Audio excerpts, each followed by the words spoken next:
Coming up next on the Jeff Crilley Show, you won't believe this, but this is actually a bottle of vodka. You're going to meet the founder of Hall of Fame Spirits and how he's hitting the ball out of the park when it comes to the spirits industry. His journey just ahead.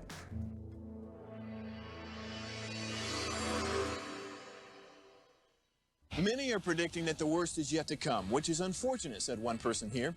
Until now, they've enjoyed the reputation of being the nation's icebox. Watched a burglar in his home this morning by webcam. As a journalist of over 25 years, stories are what make my world turn. Reporting live from the Dallas newsroom tonight, Jeff Crilley, Fox 4 News. But in 2008, I took the jump from my familiar life and started a PR firm from my home. We're talking about anyone with a camcorder like the one I'm using becomes a television network. We started slowly growing the company, and we now have over 100 clients, and we've branched into the world of live digital broadcasting. I now own 8 different TV studios and have a huge team. And the stories that I now get to share are sometimes the most important of my life. Life has a funny way of coming around full circle. This is the Jeff Crilley Show. Well, on this show, I always like to feature entrepreneurs who are just blazing new trails. And when I heard about this next brand of vodka, I became obsessed. I said, I have to have this person on my show. This is a bottle of vodka. And the founder of Hall of Fame Spirits is here, Bubba Draper. Thanks for coming on the show. Thanks, Jeff. Thanks for having me. All right. People probably freak out when they see this for the first time. Yeah, so the ironic part is people start knocking on it to make sure that it's not wood. But it is glass with a special coating that we designed. So yeah, people are flipped out by the bottle. That's the first thing that they attach to. Okay, so how did you come up with this?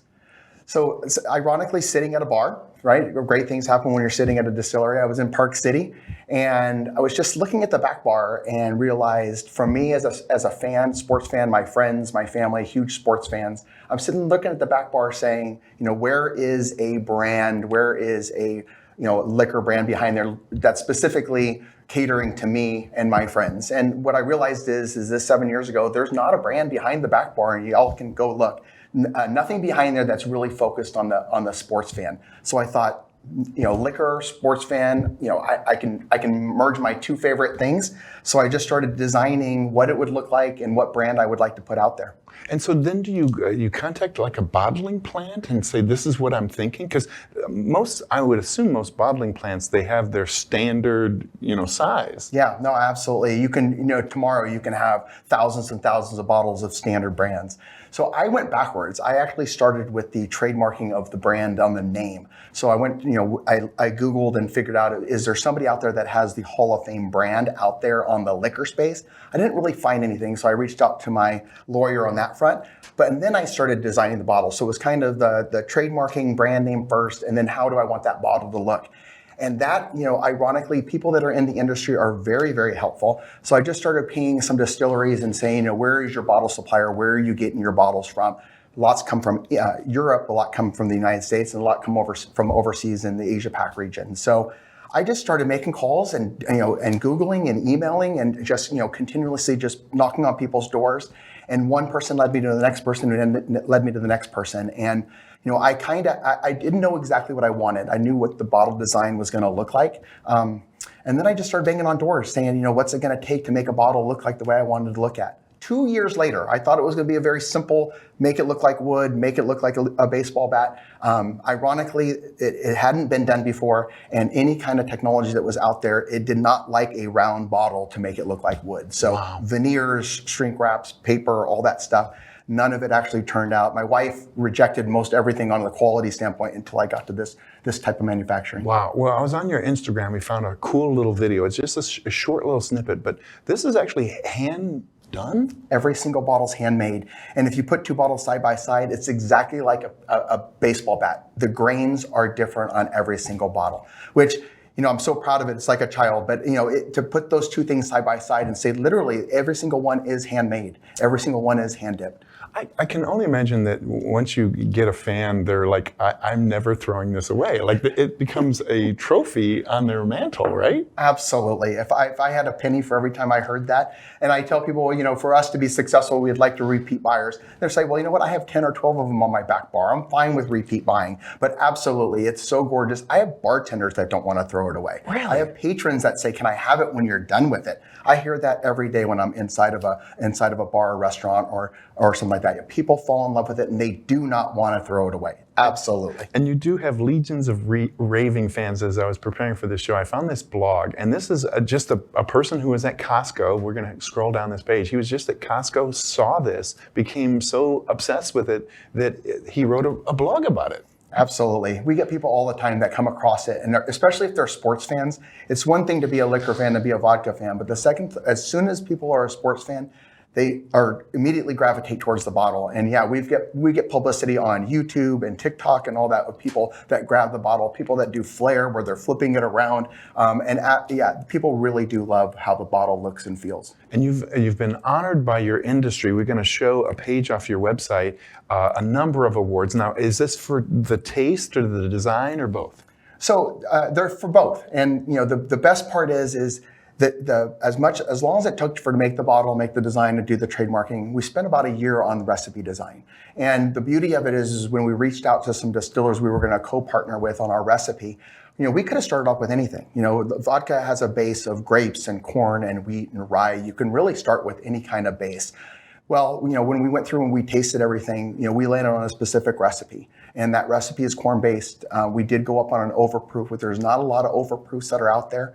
But if you go back to the award standpoint, the bottle is the bottle is the bottle. And every single design we've won has been the top prize or award of that entrance. But on the second side of that is the juice still has to be delicious. Right. We're a 20-something, low $20 bottle. So for us, we need repeat customers. And the vodka is what really wins them over. That's what's going to get somebody to buy and buy again. If they can put it up against one of the top shelf liquors that are out there, a Grey Goose or a Belvedere or a Kettle, and yet they want to pour this instead, then that's where we really win. Okay, so getting the thing off the ground was probably not just the beginning of the journey. Now you got to get it in stores. And I know this much about the liquor industry. It's not easy to get into stores, is it? No.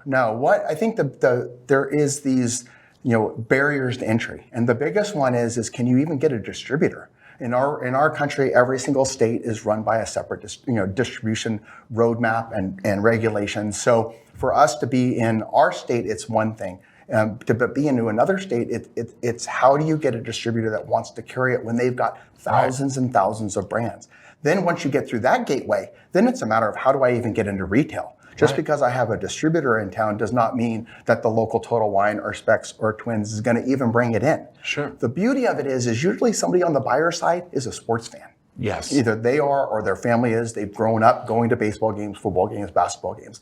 So we've been truly blessed. And the good news is we have been asked to be in a lot of stores, whether it's Kroger, Total Wine, or Specs or Twins. We actually have kind of pulled back on it and said, let's be really specific. Let's be in WB Costco's here. And let's take care of them so that we move a lot of bottles into a specific clientele and we start getting those repeat buyers. Wow. But it is very, very difficult. If you see a brand that's on the shelf, that's years and years of work to get to that point, point of sale. You and I are both fans of the legendary Tito, who famously, and I don't even know how many decades this was ago, he drove across the state of Texas, kind of knocking on doors. Absolutely. Does that work? I mean, if we went to Joe's liquor shop over there, could you just walk in and say, hey, how about stocking my Hall of Fame vodka? Yeah, no, absolutely. That is my daily routine. I'm walking into bars, restaurants, and liquor stores, not only on top of the chains, but the independents. There's people who own 3, 4, 5 liquor stores.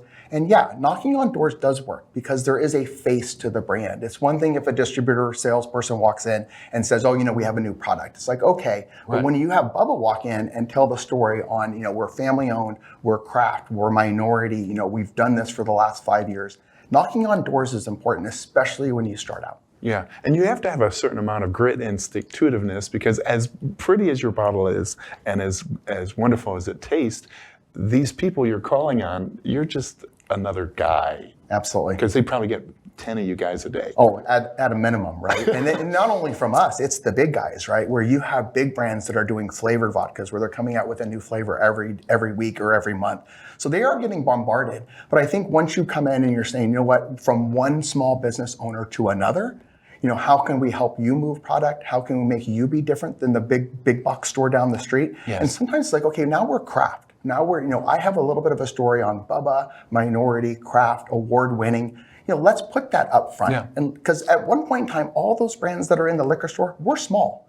You know, they were a small brand trying to get to point B. So a lot of these liquor owners are long-term owners, and they really do want to help the small brands. Yeah, and I do want to give when you say minority, explain that. You're Native American.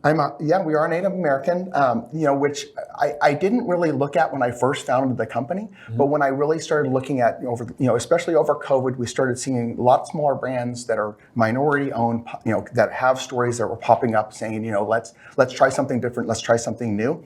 And I really looked at that. We're Choctaw, so I went to the Choctaw Nation. I said, is there anybody that we know in the Choctaw Nation that owns a spirits brand? And they said no. So I went to some of the bigger, larger distributors and said, you know, do you have a minority, actually an American Indian, Native American tribal member brand in your portfolio? And they said, you know what, let us look, let us research. And the answer back is no. We literally are the only ones that are out there. Which, if you look like from a percentage of these overall liquors that are out there of, you know, hundreds of thousands of brands, there's one. And it's us, which is, I mean, it's amazing. Yeah, and I think there has to be a push in the liquor industry to become more diverse.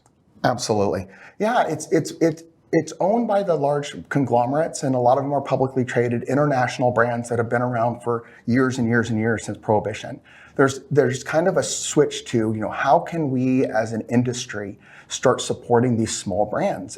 And within the last 18, 24, 36 months, there has been this push on, you know, the distributors looking at, let's really build this portfolio of minority brands where somebody can walk in again and hear the story and say, you know, this is 1%, 0.5% of the industry. It should be a lot larger. Yes. Well, let's put a map up because I was so impressed when I saw this map. I mean, that's a lot of knocking on doors. That is a lot of knocking on doors. Rattle off statistics. How many states? How many cities? Or just? So we're in 5 states, a little over 1,000 point of sale. And again, I think what this is, it shows how receptive these companies are, these restaurants and bars and liquor stores, when they see Hall of Fame. Because I can tell you, you know, we're a little over 5 years. Yeah. There's some companies that are 5 years old that have one state, right, that have, you know, aren't in the distributor. And we could easily be in 20 states if we wanted to. Yes. The good news is we're trying to be focused, go deep in the states that we're in, make really long-term relationships. This industry is not an overnight success. As you mentioned, Tito's is almost 30 years old. People don't realize how old his company is. So, you know, for us, it's a long-term plan. You know, let's be strategic. Let's grow deep in the states that we're in. Let's build these long-term relationships and show them that we're going to be around tomorrow. Sure. Okay, if we can, let's bring in Lauren. She is our Director of First Impressions. Lauren, please come on in. And Lauren, for those of you who don't know, is a mixologist. Yes. Yes? Yeah. So if you would do the honors, Lauren. Of course. Love that sound.